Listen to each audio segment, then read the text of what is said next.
What is your most disturbing, scary, or creepy real story? About 2 years ago, I was driving home from a family reunion pretty late at night, and the drive was about 2 hours.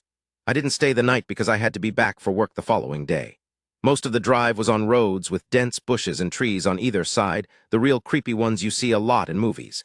Anyway, I had been driving about 45 minutes, and I was starting to get really tired. You know how sometimes you just suddenly become really tired out of nowhere? Well, yeah, that happened to me. I knew I wasn't going to last, but I didn't come across any place that I felt I could park and safely sleep. Anyway, after it became clear to me that I wasn't going to find a place to pull up, and my tiredness wasn't going away, I did something very questionable. I pulled over to the side of the road onto the grass behind some bushes to try and hide my car from anybody else who was going to come past. The roads weren't empty. I came across another car every few minutes or so. I made a mental note that the time was 11:22 and then fell asleep. Some time later, I was awoken by a scratching sound. I looked at the clock, 11:50. The sound stopped after a few seconds, and because I was still extremely tired, I didn't bother looking around and simply went back to sleep. I was later awoken by the same sound, and it was now 12:40.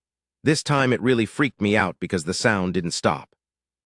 The thought ran across my mind that it was just an animal inspecting the car, but why would it return almost an hour after it had left the previous time? I looked in my rear view mirror and just managed to catch a glimpse of something running away into the forest. Now, at the time, I thought it was the damn hook killer, you know, the one that scratched that couple's car and then slaughtered the guy when he got out to investigate. Fuck that, I thought to myself, so I got the hell out of there. There was a bend no more than 100 yards up the road, and as I came around it, there was a fucking car parked off to the side of the road with the driver's side door opened. I slowed down just to look to see if anyone was in there. There wasn't. Then I looked in my rear view mirror. I didn't see anything, and all of a sudden this guy comes sprinting around the corner. He starts screaming at me, shouting stuff like, hey, you, get the fuck out of your car, now. I noped the fuck out of there and sped off. I never saw the guy again. Moral of the story, don't fucking sleep on the side of a deserted road.